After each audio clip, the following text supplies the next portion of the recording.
bleeding. That's the first thing Marcus Vale noticed when he woke up on the floor of the Iron Chorus. Not the sirens, not the smoke, not the 7-foot Vothari Centurion pressing a plasma boot down on his chest. Just the warm, coppery taste in his mouth and the slow, stupid thought that he had promised his daughter he'd call her on her birthday.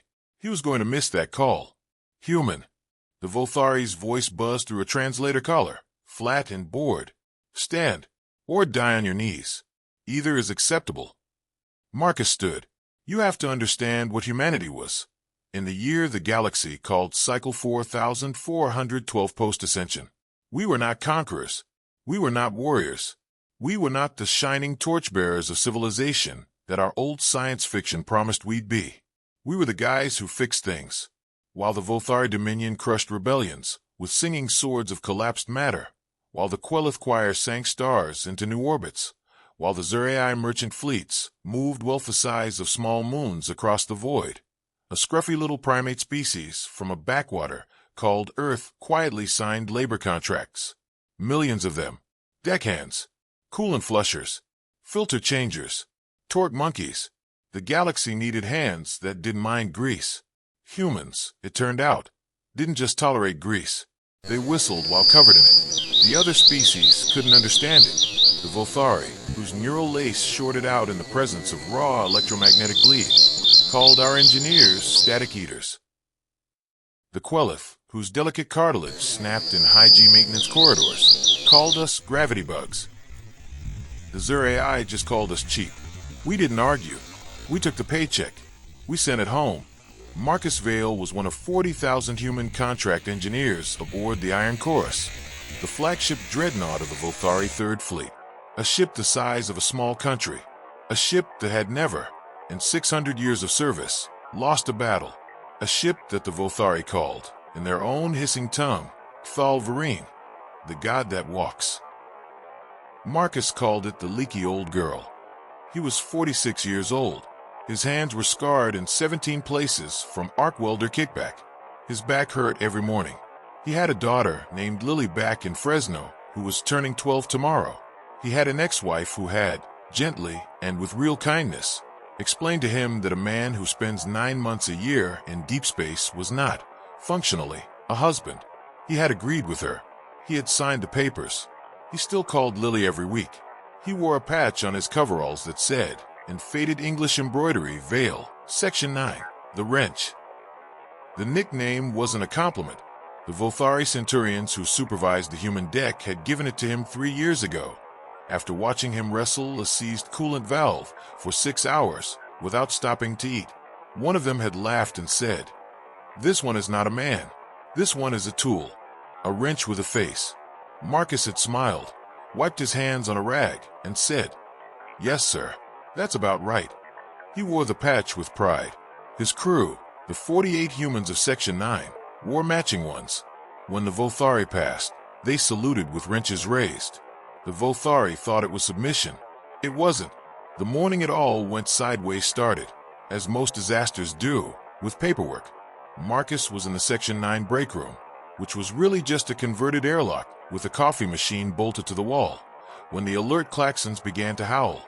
Red light, then amber, then a color humans didn't have a name for, because Vothari eyes saw further into the ultraviolet than ours did, and that particular alert had never been meant for human eyes at all.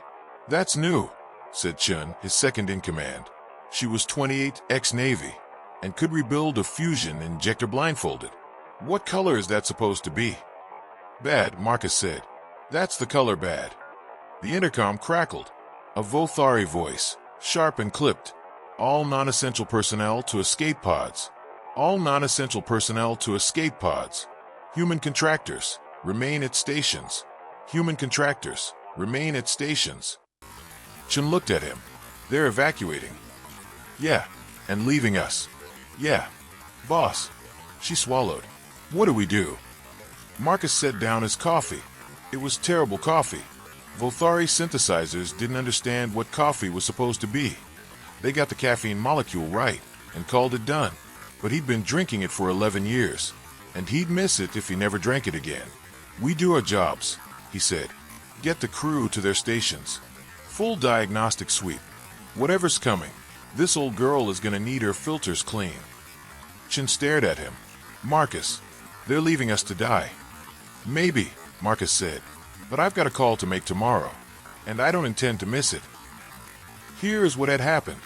Though Marcus would not learn the full picture until later, the Vothari Dominion had, for the first time in 140 years, encountered a rival, a species called the Skarn.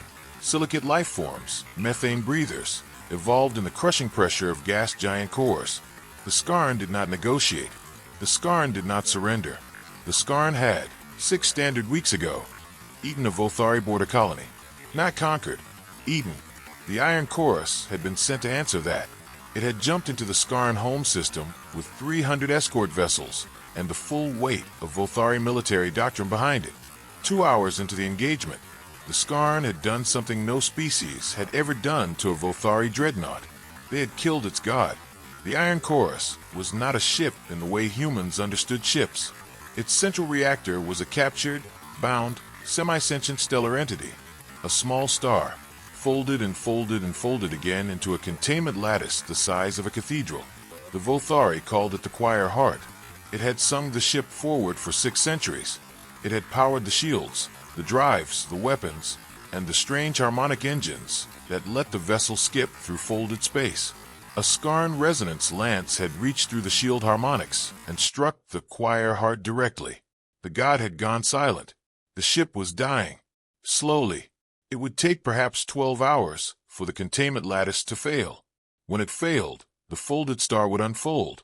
When the star unfolded, everything within 4 light seconds would become plasma. The Vothari had a saying about the death of a Choir Heart. When the god dies, the faithful flee. They fled. Every centurion, every officer, every noble caste passenger. 80,000 Vothari boarded escape pods and jumped to the waiting cruisers. They left 40,000 humans behind. Because humans were contractors. Because the pods were rated for Vothari physiology and would crush human ribcages at launch acceleration. Because, and this was the part nobody said out loud, humans were cheaper to replace than to save. The Skarn fleet was 6 hours away and closing. The Choir Heart had 12 hours before it went nova. Do the math. The centurion who found Marcus in the break room was named Veskar. He was a fleet-grade officer, 3 meters of muscle and chitin, with a translator collar and a plasma sidearm. He should have been on an escape pod. He was not. He had been assigned, as a final indignity, to the orderly management of the abandoned contractor population, which meant, in plain speech, to keep the humans calm until they burned. He entered the break room without knocking. Wrench, he said. He did not know Marcus's name. He had never learned it. Your section will report to Reactor Access Corridor 12. There, you will perform maintenance as normally scheduled. You will not attempt to reach the escape decks. You will not broadcast on emergency channels. You will die at your stations. Confirm. Marcus looked up from his coffee. Reactor Access 12. He repeated. That's the Choir Heart corridor. Correct. You want us to do maintenance on the Choir Heart. I want you to look busy, Veskar said. Until the containment lattice fails. Your death will be quick. This is a mercy the Dominion is not required to grant. Be grateful. Chin made noise. It might have been a laugh. It might have been a sob. Marcus put a hand on her arm. Centurion, Marcus said, is the Choir Heart reparable? Veskar stared at him. Then he did something Marcus had never seen a Vothari do. He laughed. It was not a nice laugh. It rattled through his translator collar, like gravel in a blender. Reparable, the Centurion said. Human. The Choir Heart is a bound stellar consciousness in a resonance lattice, tuned by the priesthood of Vok for 600 years. It is not a coolant valve. It is not a filter you can change with your monkey fingers. Even our high magi cannot re-sing a dead god. And you, ask if it is reparable. He laughed again. Longer this time. By all means, Veskar said, wiping a chitin claw across his eye. Try. Fix it, little wrench. Fix the god. When you have finished, I will kneel to you. I will call you master. I will call your species the true singers of the void. Yes, please. Fix it. He walked out, still laughing. Chin looked at Marcus. Boss, she said quietly. He was joking. I know. You're not gonna. Chun. Marcus stood up. He rolled his shoulders. His back hurt. His hands hurt. He was 46 years old, and he had a daughter turning 12 tomorrow. Get the crew.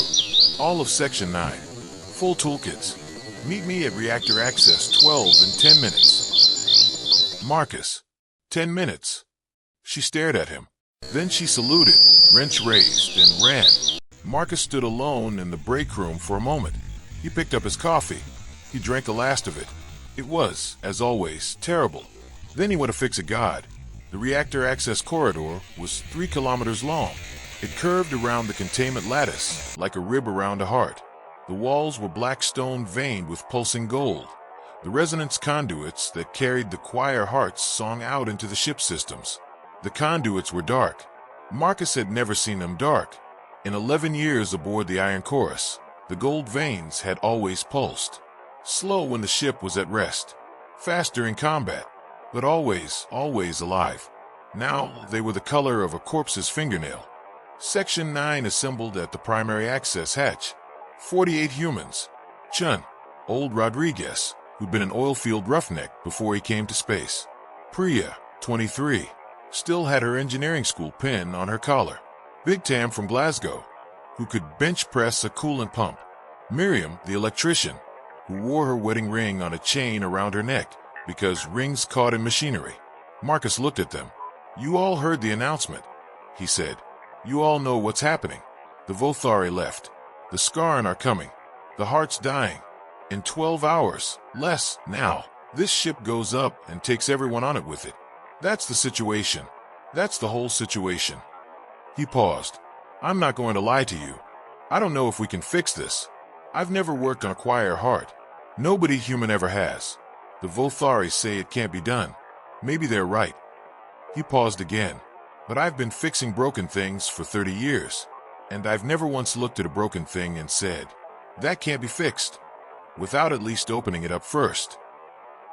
He held up his wrench. Section 9. We're opening it up. They didn't cheer. Humans in that situation don't cheer. They just nodded. Rodriguez cracked his knuckles. Priya tightened the strap on her toolkit. Big Tam grunted, which for Tam was a full speech. Chin stepped forward. Where do we start, boss? We start, Marcus said, at the wound. The wound was where the Skarn resonance lance had struck. Reactor Sector 7, deep in the containment lattice. The corridor that was cracked open. Gold-black stone shattered outward like a bullet exit wound in bone.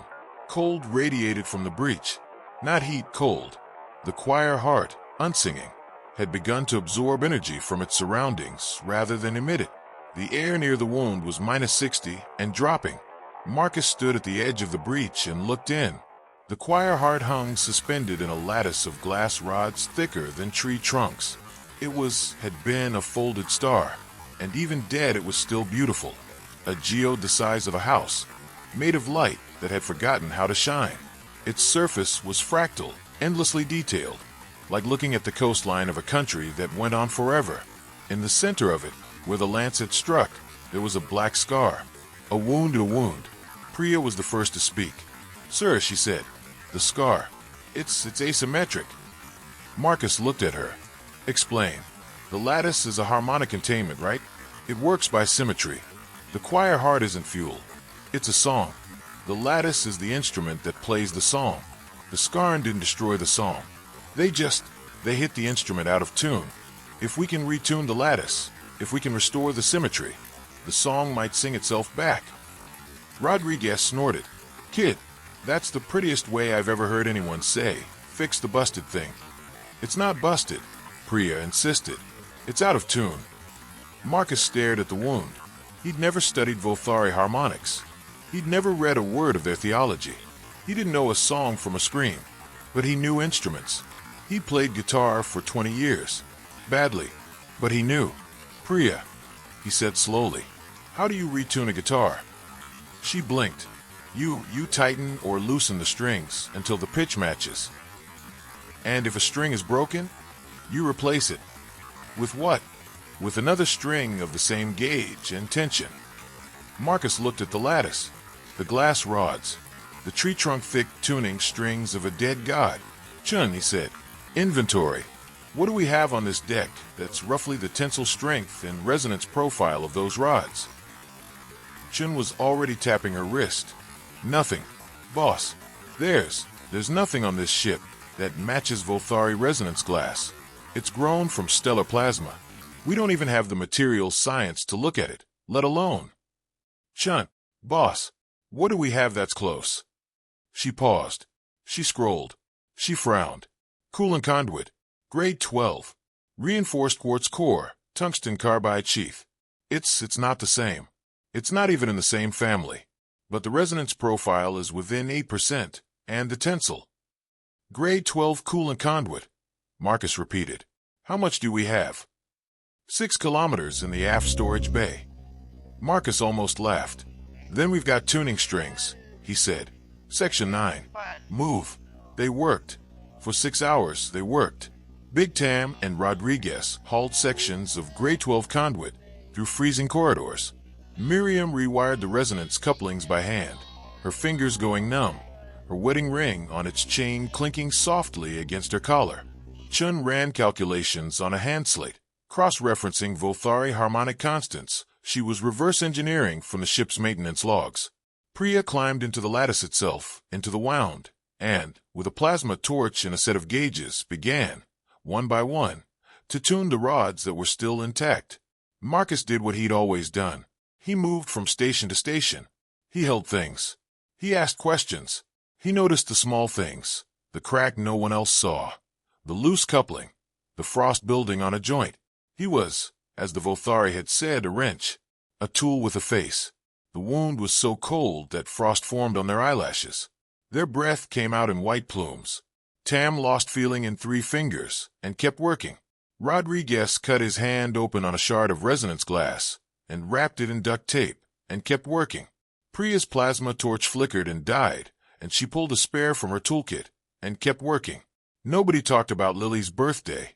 Nobody talked about their kids, their spouses, their mortgages back home. Nobody talked about the Scarn fleet, 6 hours out, 5 hours out, 4 hours out. They worked. At hour 4, Veskar came to watch. He stood in the corridor with his arms folded across his chitin chest. He watched Big Tam wrestle a 2-ton section of coolant conduit into a resonance mount that had never been designed to hold it. He watched chin-chalk equations on the wall in yellow paint because her hand slate had frozen.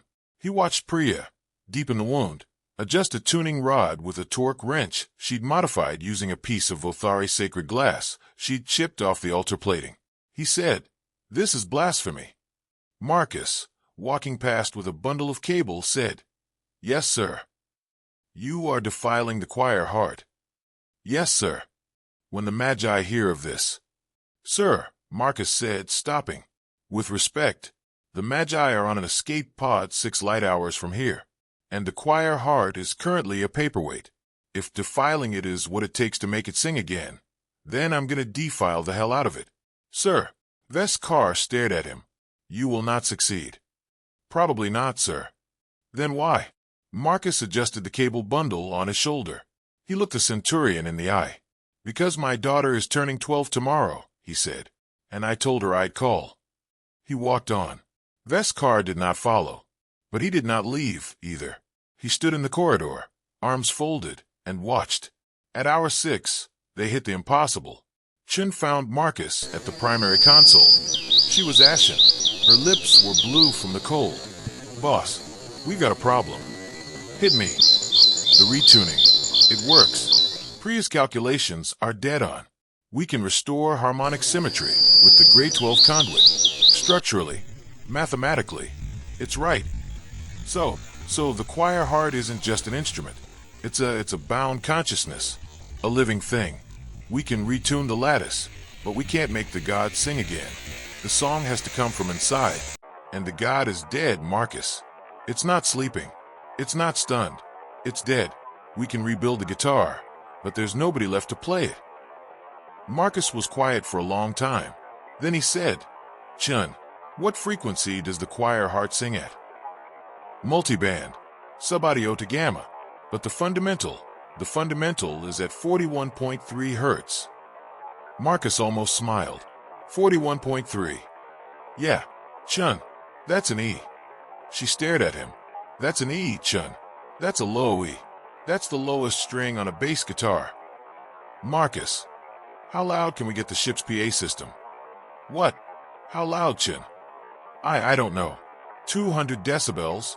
The Vothari use it for battle hymns. It's Marcus. What are you? Get me every human on this ship, Marcus said, who can carry a tune. Get me every speaker we can wire into the lattice. Get me Priya. I need her to calculate exactly which harmonics we need to layer to match the choir heart's fundamental and its first 12 overtones. Get me Miriam. I need her to jury-rig the PA into the resonance conduits.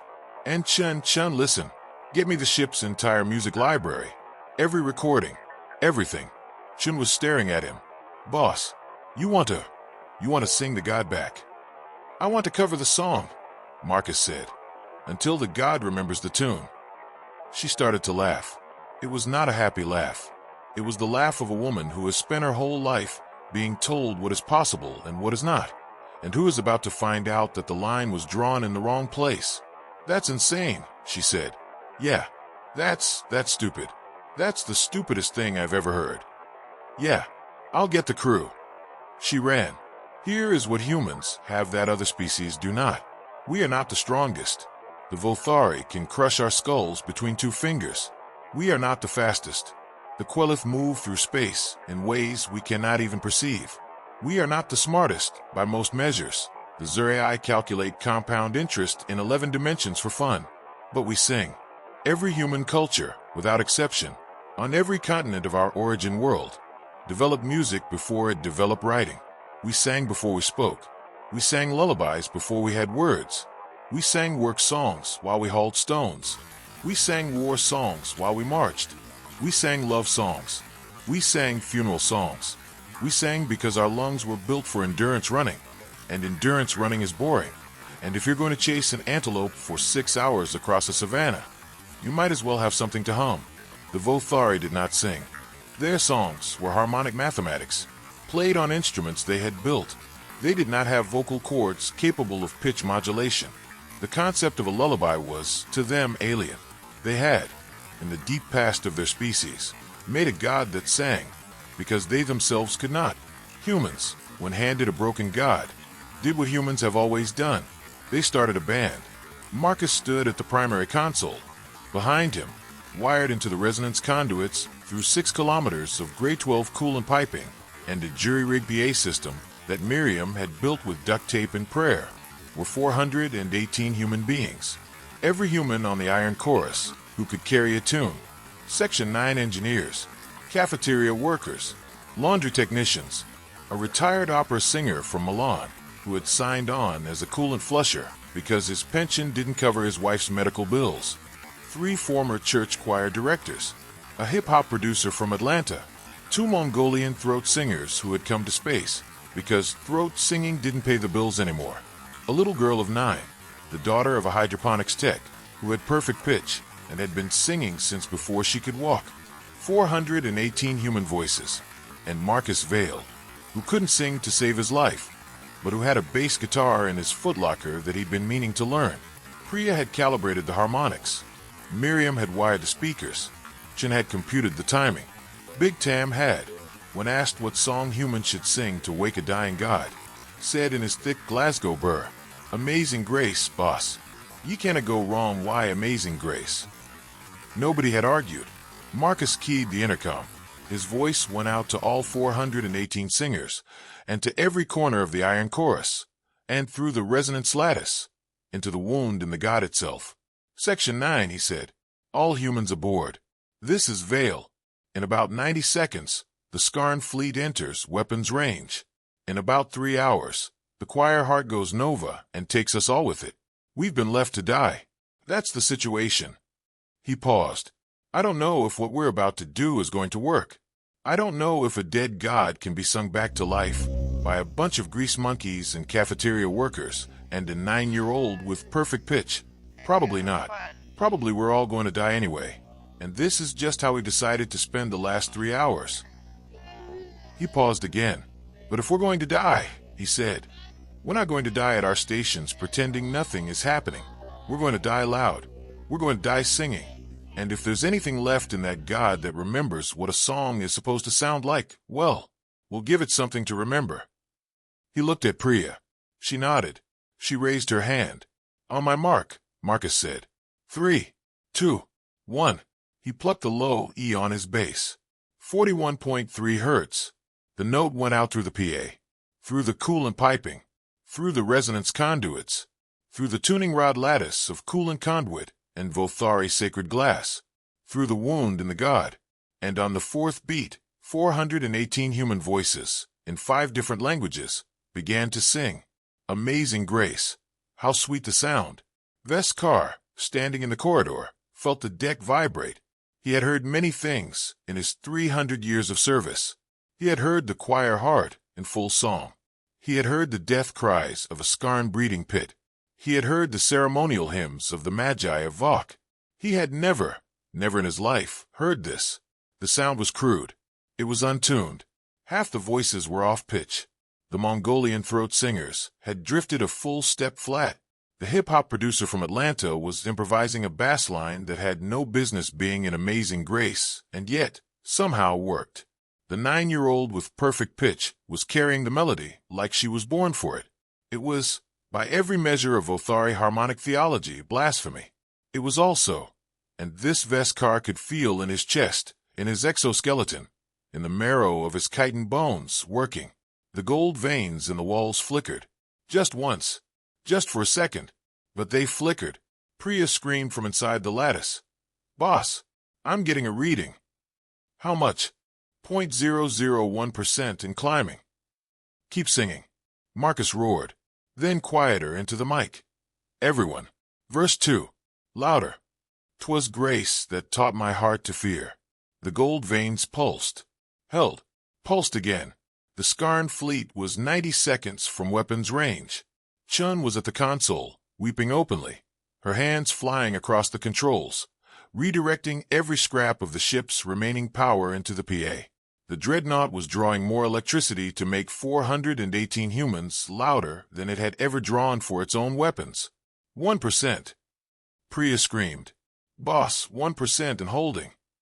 The wound in the god flickered. Deep in the fractal geode, something moved. A ripple of light. A memory of a note. Marcus, at his base, hit the low E again. And again. "Steady. Steady." Verse 3, he said. Everyone who has breath, sing. "Through many dangers, toils, and snares, I have already come." The Skarn fleet entered weapons range at exactly the moment the choir heart drew its first breath in 12 hours. The wound sealed itself. Not all at once. Not with a flash of light. Slowly. Like a scab forming. Like a bone knitting. The fractal geode pulled itself back together, resonance rod by resonance rod, and where the Vothari sacred glass had been replaced with Grey 12 coolant conduit, the god accepted the substitution. Did not care. A tuning string is a tuning string. The gold veins in the walls surged. The choir heart sang, and it sang, for the first time in 600 years, in a key it had learned from 418 human voices. It sang Amazing Grace. The first Skarn resonance lance struck the shields of the iron chorus. It should have punched through.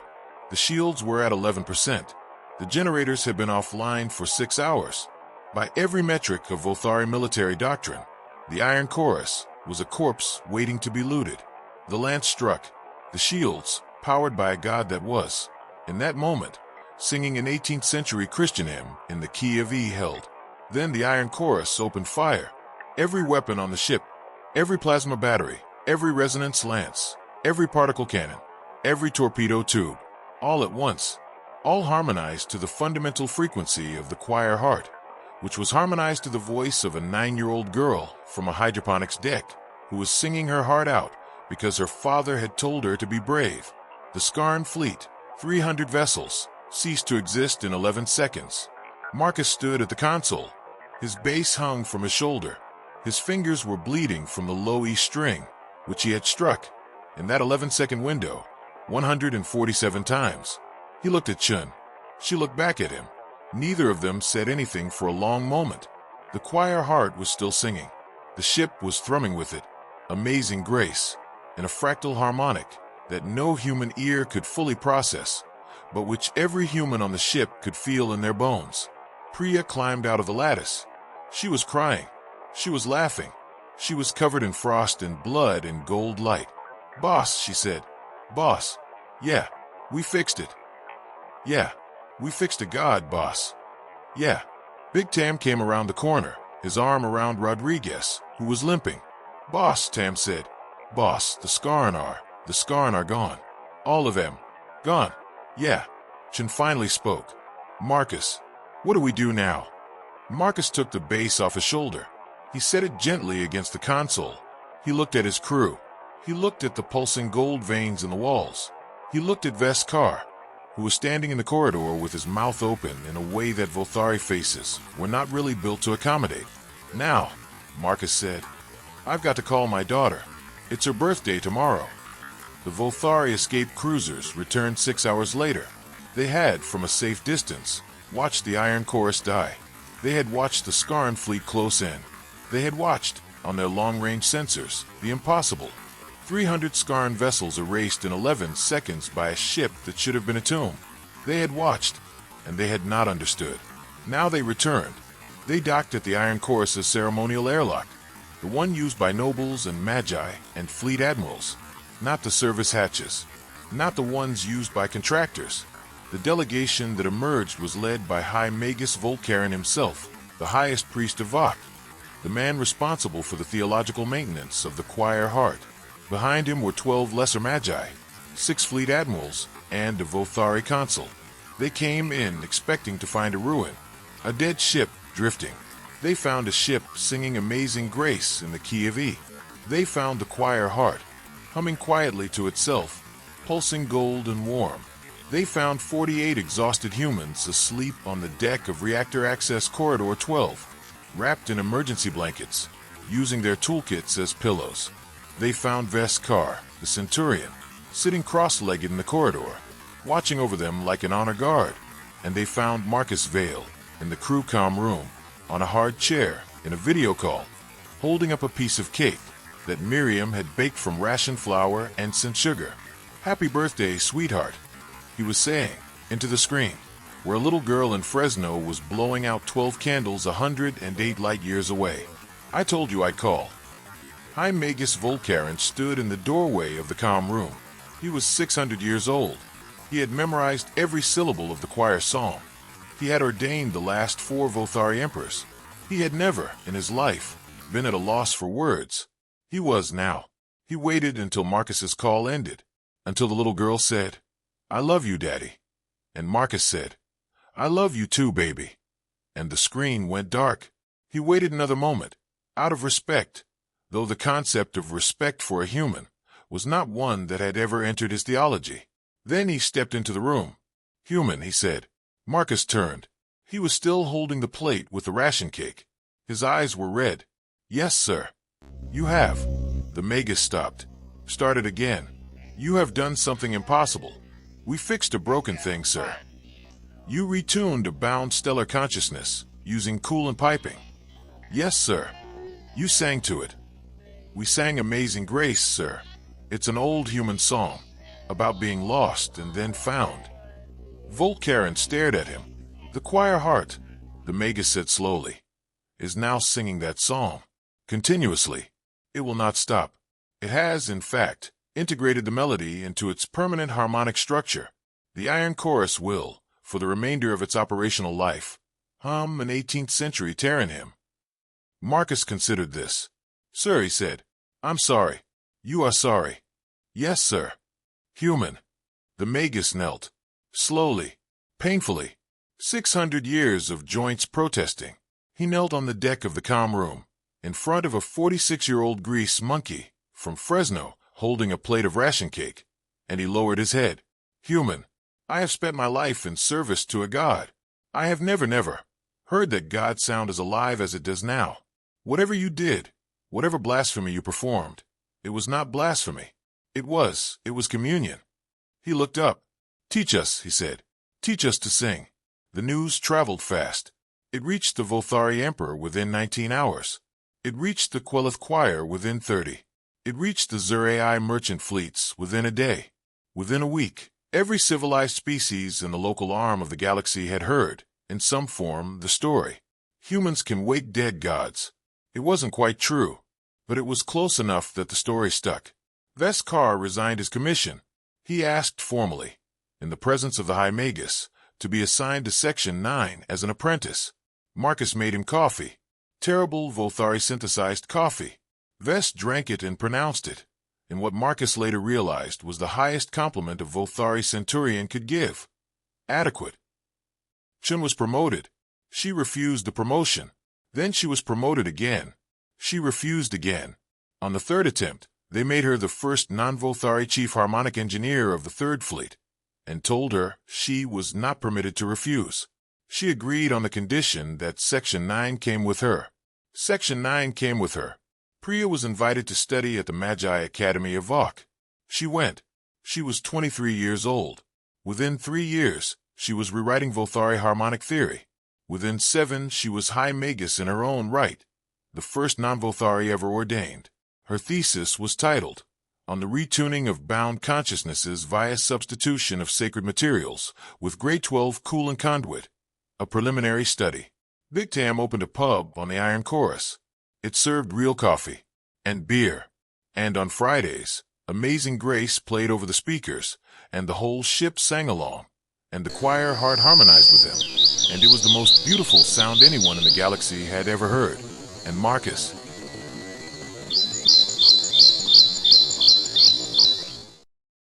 went home. He took his contract severance, which, after the Volthari finished renegotiating it in a state of theological guilt, was enough to buy a small city, and he went back to Fresno. He bought a house with a garage. He fixed cars. He was, by every measure, the best mechanic in the San Joaquin Valley, though nobody in Fresno knew that he was also, technically, a prophet of the Volthari Dominion, and had a standing invitation to advise the Emperor on matters of stellar theology. He didn't mention it. It didn't come up. He was there, in Fresno, for every one of Lily's birthdays after that. 13, 14, 15, 16. He never missed a call. He never missed a cake. He never missed a candle. Sometimes, on quiet nights, when the wind was right and his hands hurt from a long day under a hood, he would sit on his porch and look up at the stars. And somewhere out there, 108 light-years away, a dreadnought the size of a small country was cruising through the void, humming Amazing Grace to itself in the key of E, powered by a god that had learned to sing from a bunch of grease monkeys who wouldn't take no for an answer. He'd smile. He'd sip his coffee, real coffee, never terrible again, and he'd say, quietly, to nobody in particular, "That's about right. If this one hit you the way it hit me, if you felt something crack open in your chest when 418 ordinary humans, abandoned to die, decided to sing instead, then do me a favor. Hit that like button. It genuinely helps this channel keep telling stories like this one, about the ones nobody expects to matter. The mechanics, the medics, the coolant flushers, the wrenches with faces. Subscribe if you haven't already. We put out new HFY stories every week, and there are a lot more grease monkeys and forgotten heroes where Marcus came from. Ring that notification bell so you don't miss the next one. YouTube's algorithm can be a fickle god, and unlike the choir heart, we can't retune it with coolant piping. If you know someone who needs to hear a story about ordinary people doing impossible things, share this video with them. Send it to the mechanic in your family. Send it to the nurse. Send it to the person who's been feeling small lately, like the galaxy left them behind at a service hatch. They need to hear it. And here's my question for the comments. I want to know. If you were on the Iron Chorus, in that corridor, with the god dying and the scarn 6 hours out, what song would you have sung? What melody would you have used to wake a god? Drop it in the comments. I read everyone. Until next time, keep your wrench close, keep your song louder, and remember, the galaxy may leave you at a service hatch, but the service hatch is where the real work gets done. Stay loud out there, humans.